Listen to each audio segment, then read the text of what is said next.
Excellences, Monsieur le Président du Conseil présidentiel de transition, Excellences, Monsieur le Premier ministre, Monsieur le ministre de la Justice et de la Sécurité publique, Monsieur le secrétaire général de la primature, Mesdames, Messieurs du corps diplomatique, Mesdames, Messieurs les honorables juges de la République, Mesdames, Messieurs les membres du haut état-major de la police nationale, Mesdames, Messieurs en vos rangs, grades, titres et qualités, Monsieur le directeur général sortant, Mesdames, Messieurs de la presse parlée, écrite, télévisée et en ligne, policiers, policières. L'histoire me conduit une nouvelle fois à la tête de l'institution policière à laquelle toute ma vie a été consacrée. Je ne saurais prononcer mon propos de circonstance à l'occasion de cette installation sans observer une minute de silence en mémoire des innombrables victimes de la terreur des gangs armés et criminels, tout spécialement en souvenir de nos policiers et policières qui ont été lâchement assassinés, dépecés, brûlés et humiliés. Une minute de silence, je vous en prie.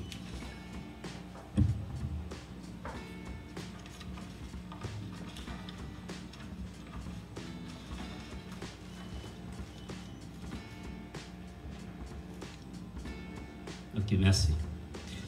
J'ai bien appris du passé et je suis bien conscient de l'exceptionnalité des conditions actuelles. Il s'agit de redonner le plus précieux espoir à toute une population, celui de recommencer à vivre en toute tranquillité et que le pays puisse redevenir partout, dans ses moindres recoins, un territoire vivable. La force de la loi réduira en silence l'arrogance et la terreur des gangs armés et criminels. Ils seront neutralisés et démantelés.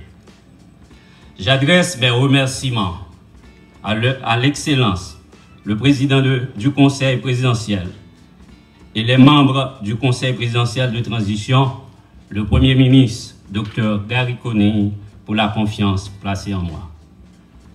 Je ferai en sorte de ne jamais la démériter pendant ma mission.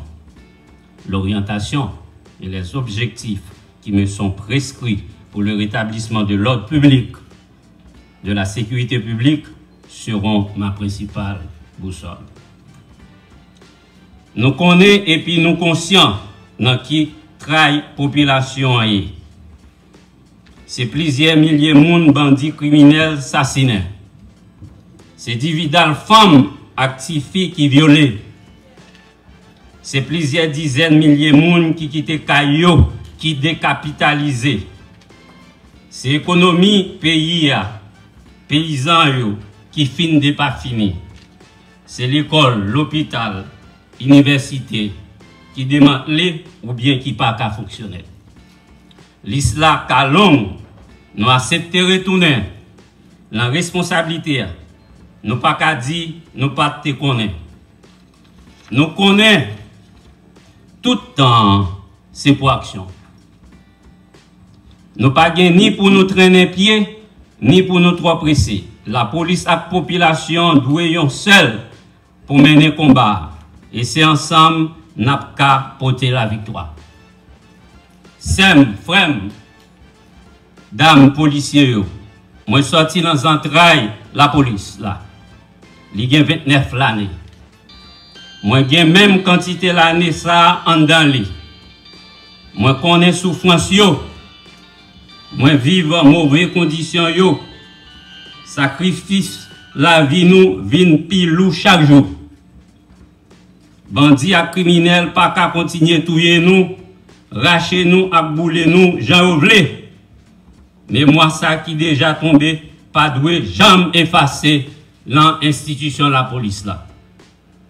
Famille yo a besoin support qui est loyauté qui plus gros sacrifice que un citoyen et citoyenne qu'a fait pour payer. Ça qui blessé, handicapé, a besoin accompagnement yo mérité. Nous jouons assurance bon côté autorité l'état central yo. membre président conseil de transition, premier ministre, yo d'accord déjà et yo gen pile volonté pour accompagner la police là. La police là pour joindre un pile moyen pour lui faire travail. Nous battons bravo pour l'autorité centrale. Nous avons tous battre bravo pour le président du conseil et les membres du conseil et le premier ministre ici présent. Même conditions de travail avec la vie policière doit changer. Améliorer, c'est pour Lyon dans le plus gros choix de bataille. Nous. Policiers, policières, seul le faisceau d'unité et l'esprit de corps nous aideront à gagner cette bataille. Qui est livrée par les criminels de tout acabit contre la population et contre l'institution policière. Nous sommes les détenteurs de l'exercice de la violence légale et légitime. Nous reprendrons le monopole aujourd'hui.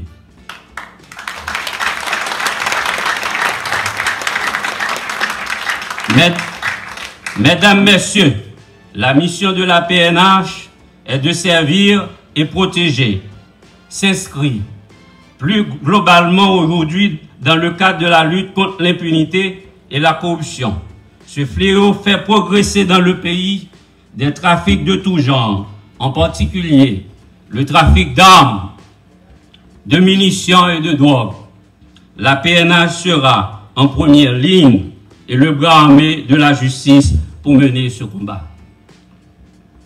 La mission de la PNH ne pourra pas être non plus efficacement accomplie sans l'engagement et le soutien de tous les secteurs de la vie nationale, médias, droits humains, politiques, économiques et la société civile en général. Les canaux d'échange et de communication avec vous resteront ouverts de manière permanente. Vos encouragements et vos critiques ont d'égale valeur pour nous. Mais éloignons-nous le plus possible de la désinformation et des méchancetés parfois qui ne feront qu'affaiblir moralement nos troupes sur les lignes de front.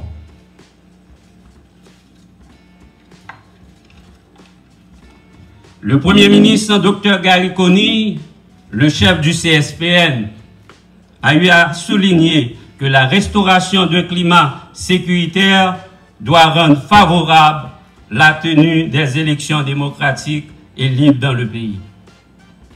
Sous mon leadership, la PNH ne sera pas au service d'aucun clan politique. Elle ne pourra pas être non plus manipulée ni instrumentalisée à des fins électorales ou clientélistes. Dans les soucis actuels, le seul impératif qui nous est imposé est celui des résultats. Parce que le principe disait, le souci des hommes, c'est le souci des résultats.